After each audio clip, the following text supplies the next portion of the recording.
Assalamualaikum warahmatullahi wabarakatuh. Halo guys, welcome back to Automotive Channel. Oke, di video kali ini berbeda dengan video sebelumnya. Di sini saya akan membahas rival dari Yamaha yaitu Honda. Oke, tanpa lama-lama lagi langsung saja kita ke videonya guys. Honda CBR 150R pada generasi ke-6 dengan kode K45R launching pada 12 Januari 2021 lalu, yang membuat persaingan di kelas sport firing 150cc semakin kompetitif dari dua pabrikan Jepang lainnya, yakni Suzuki dan Yamaha.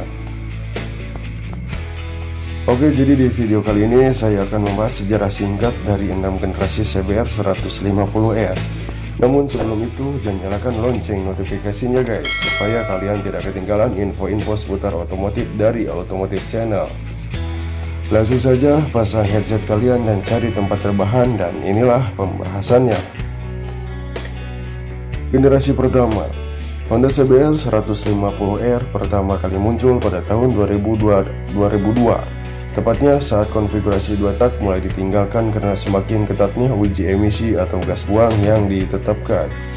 Honda CBR 150R merupakan penerus dari Honda NSR 150R yang merupakan motor legendaris 2 tak dari pabrikan Honda kala itu.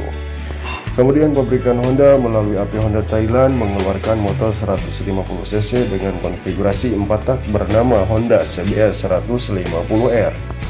Dengan konfigurasi mesin DOHC overpower serta menghasilkan tenaga sebesar 17,8 PS di 10.500 rpm serta torsi maksimal 12 Nm di 8.500 rpm, dan motor ini masih menganut sistem karburator sehingga motor ini dijuluki motor CBR 150R karburator atau CBR Old Thailand. Untuk menyalurkan tenaga ke roda belakang, motor ini dilengkapi dengan transmisi 6 percepatan dan ditopang dengan sasis twin spark dan suspensi belakang monoshock yang membuat handling menjadi stabil pada kecepatan tinggi. Dengan desain yang ramping serta fairing yang nampak mengalir dari bagian depan hingga belakang dan menganut sistem lampu yang terpisah menjadi 2 bagian, membuat motor ini semakin keren pada zamannya. Akan tetapi untuk harga motor ini sendiri masih terbilang mahal pada saat itu, dimana harganya sekitar 32 juta, dimana pada saat itu Honda Mega Pro yang diproduksi di pasaran Indonesia hanya sekitar 14 jutaan saja. Motor ini memang sangat mahal karena diproduksi di Thailand dan masuk ke Indonesia melalui importir umum tanpa melalui naungan di bawah PT Astra Honda Motor. Generasi kedua ini muncul pada tahun 2010 dan secara resmi dibawa oleh AHM dengan status CBU dari Thailand pada tahun 2011. Desain motor ini benar-benar berubah terutama pada sisi dimensi, membengkak dari sisi manapun. Dari bagian depan motor ini menggunakan headlamp yang tidak lagi terpisah. Ini membuatnya kehilangan sedikit kesan sporty ketika pertama kali melihat, dan desain ini juga mirip dengan kakaknya yaitu CBR 250R 1 silinder. Urusan dapur pacu, motor ini masih sama dengan generasi sebelumnya dan hanya berubah dari sistem karburator menjadi full injection yang membuat motor ini lebih irit tanpa kehilangan tenaga. Tetapi karena motor ini berstatus CBU, membuat harga motor ini tidak masuk akal, karena saat itu motor ini tembus di pasar Indonesia dengan harga sekitar 42 jutaan, dimana pada saat itu sang rival Kawasaki Ninja 150R masih sekitar 32 jutaan saja. Generasi ketiga. Generasi ini muncul pada tahun 2014 dan secara resmi PT Astra Honda Motor memproduksinya secara lokal, dan lagi-lagi dimensi motor ini membengkak.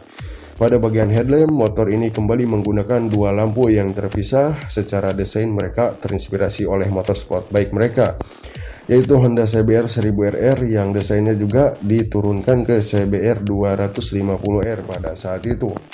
Pada generasi ini, mereka sudah tidak lagi menganut sasis model twin spark, akan tetapi sudah menggunakan rangka model tralis atau rangka jemuran guys, dan ditopang dengan suspensi belakang menggunakan sistem rolling yang membuat motor ini menjadi lebih nyaman ketika bermanuver dan tentunya tetap stabil pada kecepatan tinggi. Pada bagian mesin juga sedikit mengalami perubahan pada mapping ECU sehingga motor ini mengalami penurunan power sebesar 17,1 PS di 10.500 rpm. Tetapi peningkatan pada torsi menjadi 13 Nm di 7.500 rpm. Motor ini dijual secara resmi oleh AHM seharga 27 juta pada waktu itu. Akan tetapi motor ini tidak bisa menyaingi penjualan pasar dari sang rival yakni YZF R15 yang lebih diminati pada saat itu karena bentuknya yang lebih sporty, dan hal itu pula yang membuat motor ini tidak bertahan lama, hanya sekitar 2 tahun penjualan. Generasi keempat. Tepatnya pada tahun 2016, Honda meluncurkan generasi keempat melalui PT Astra Honda Motor. Secara mengejutkan, resmi meluncurkan Honda CBR 150R dengan kode K45G yang berubah total secara keseluruhan, mulai dari bagian desain tampil lebih sporty dengan banyak lekukan tajam, sehingga lebih aerodinamis dengan fitur lampu yang sudah full LED baik dari bagian lampu utama hingga sein, serta tampilan speedometer yang juga sudah full digital. Dan posisi riding yang nyaman di kelasnya membuat motor ini langsung menggempur pasar Ford Firing 150cc di Indonesia. Bagian dapur pacu motor ini juga mengalami perubahan secara signifikan. Dengan all new engine DOHC, motor ini mampu menghasilkan power sebesar 17,1 PS di 9.000 rpm serta torsi maksimal 13,7 Nm di 7.000 rpm. Kompresi motor ini juga naik sebesar 11,3 banding 1 serta bobot motor ini diklaim lebih ringan 5 kg dibandingkan versi sebelumnya. Dan motor ini dibanderol dengan harga 32 jutaan saja. Serta menurut data yang beredar pada tahun 2018, motor ini terjual sekitar 35.824 unit. Dan itu menjadi angka yang sangat besar di kelasnya serta mulai mendominasi pasar Ford Firing 150cc yang tidak bisa disaingi oleh rivalnya yaitu YZF R15. Generasi kelima. Generasi ini hanya sedikit perubahan, yakni sedikit facelift pada tahun 2019, hanya sedikit perubahan pada bagian visor dan headlamp serta bagian kaki-kaki dan suspensi bagian depan belakang adjustable. Pengaturannya serta bentuk velg J palang lurus serta cakram yang berbentuk wave dan beberapa ubahan di bagian liverinya saja. Selebihnya tidak ada perubahan yang begitu signifikan pada motor ini. 2 tahun berselang lahirlah generasi ke-6, yakni pada tahun 2021.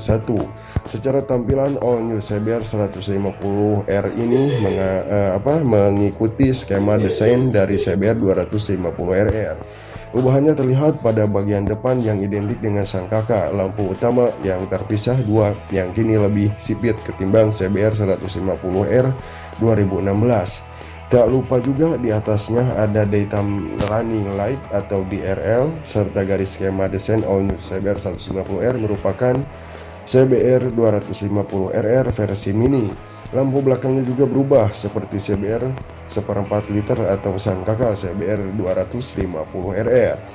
Peningkatan fitur juga disematkan pada motor CBR 150R ini yang kini mengusung suspensi depan model USD atau upside down yang sangat istimewa, yakni tipe split fold function big piston atau disingkat SFGBP, menjadikan motor ini kedua yang menggunakan teknologi suspensi ini setelah ZX25R di pasar Indonesia tentunya, memberikan peredaman yang lebih baik dari pendahulunya. Untuk dapur pacu masih sama 150cc DOHC berpendingin cairan serta mampu menghasilkan tenaga 17,1 PS pada 11.000 rpm dan torsi maksimal sebesar 13,8 Nm pada 7.000 rpm.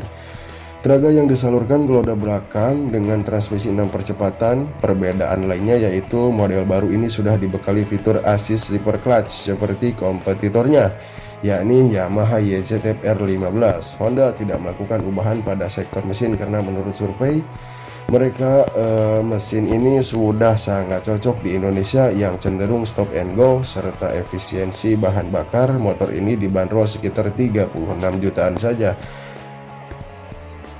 Dan kabar yang terbaru, motor ini sudah mulai didistribusikan ke dealer-dealer terdekat. Oke teman-teman subscriber sekalian, itu saja penjelasan singkat mengenai sejarah Honda CBR di Indonesia. Jika ada yang ingin tanyakan silahkan tulis di kolom komentar. Jangan lupa subscribe dan nyalakan lonceng notifikasinya agar tidak ketinggalan video-video terbaru dari Automotive Channel ya guys. Mohon maaf apabila penjelasan tersebut ada kesalahan, silahkan dikoreksi saja. Terima kasih yang sudah menonton. Akhir kata wassalamualaikum warahmatullahi wabarakatuh.